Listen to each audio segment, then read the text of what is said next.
Hello and welcome to Mr. Mesure's Bees. I'm going to take you through a video that's going to show you a little bit about my bees and the interesting things or the important things about keeping bees. Of course, the most important thing that we want is the final product, which is here, which is a nice jar of honey. So that's the reason why I keep bees, is to make lots of lovely honey like this jar here. So there's a couple of things we need to just establish. First of all, there are thousands of different species of bees. Most of them are lovely, fluffy and hairy.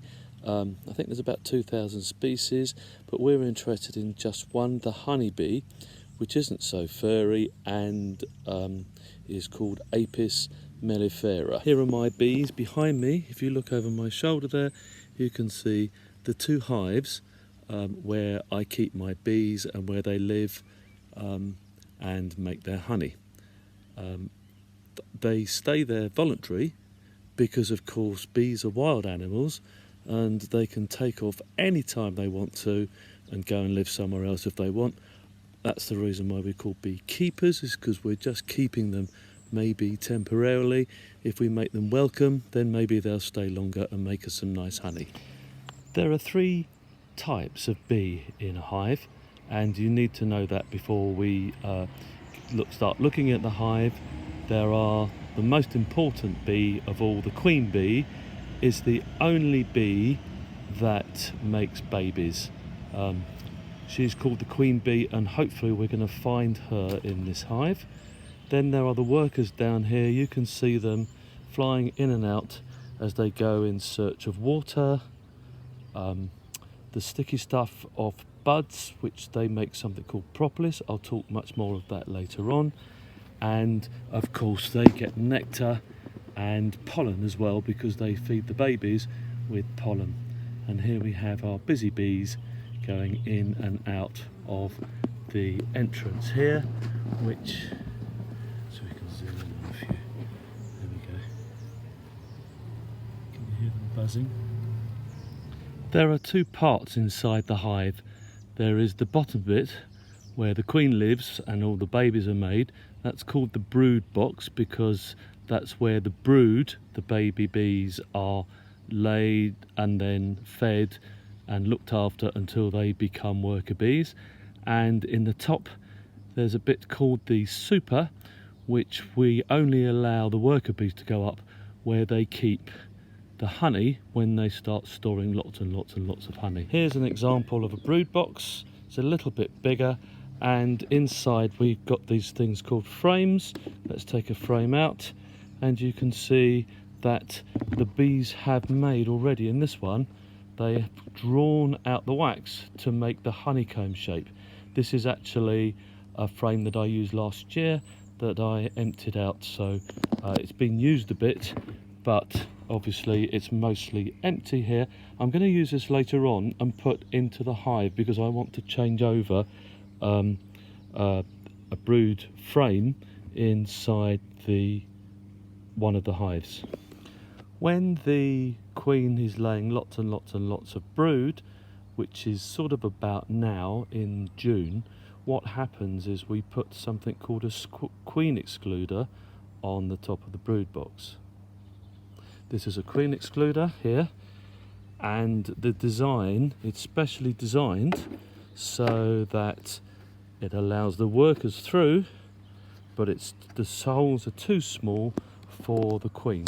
So the queen stays in the bottom brood box, and the workers can then go above and go into the top box, which is called the super. Here's a super box here with smaller frames. As you can see, they are actually quite a lot smaller. So that goes on the top, and here we've got the smaller frames here, and hopefully we're going to look. I've already put this on one of the hives. This is a frame that has not been drawn. In other words, the bees haven't had a go at it yet. I've just made this one, and it's got the wax strip that goes on the inside, but the bees haven't built their honeycomb yet on the outside. Hopefully we'll see that they've done some when we look in the hive.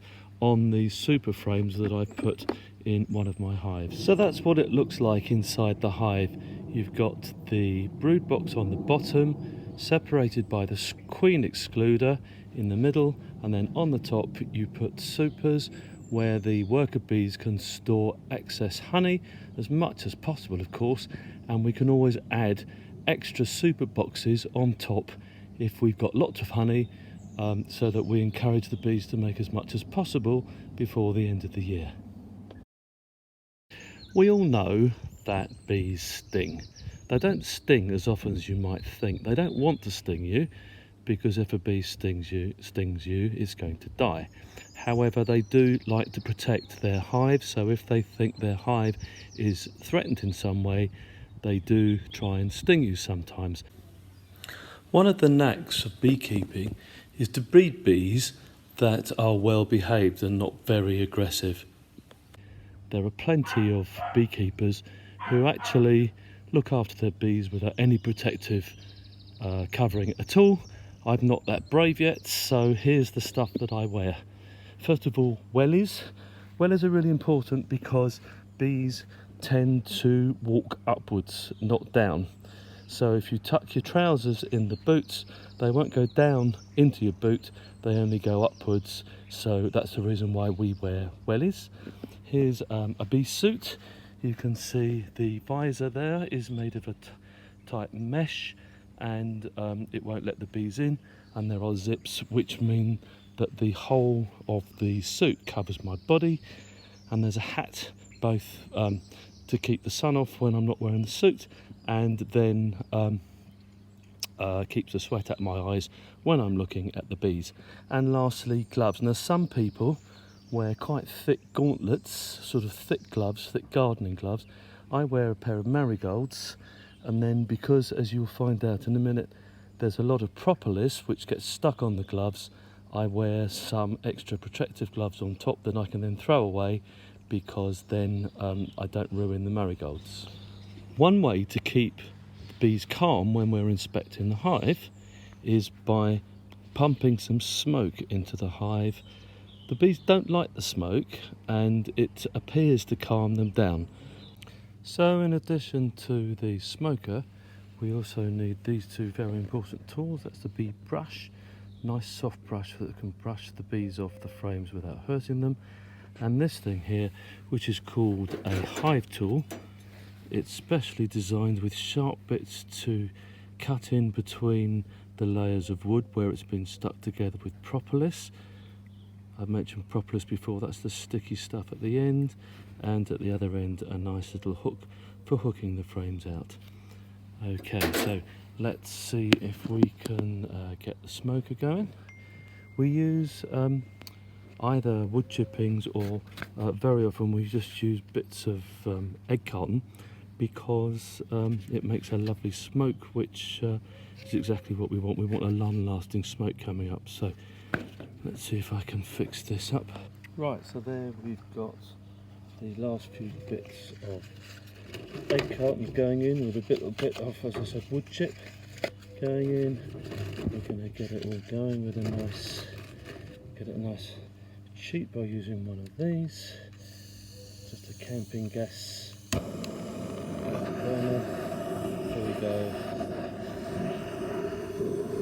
Start to puff the air through, make a nice flame.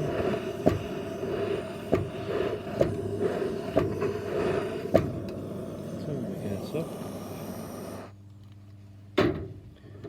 Make sure it's not nice and hot. Then we just take the lid, put the lid on top. Hopefully in a bit we get the smoke coming up. There we go. Nice puffs of smoke. Push that down before it gets too hot. There we go. Right.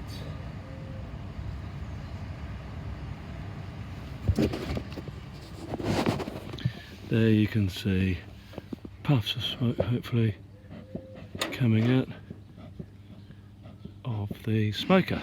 Brilliant. Okay, right, as you can see I've got my bee suit on. So as you can see I've taken the lid off. Now I've got a special kind of top to my hives.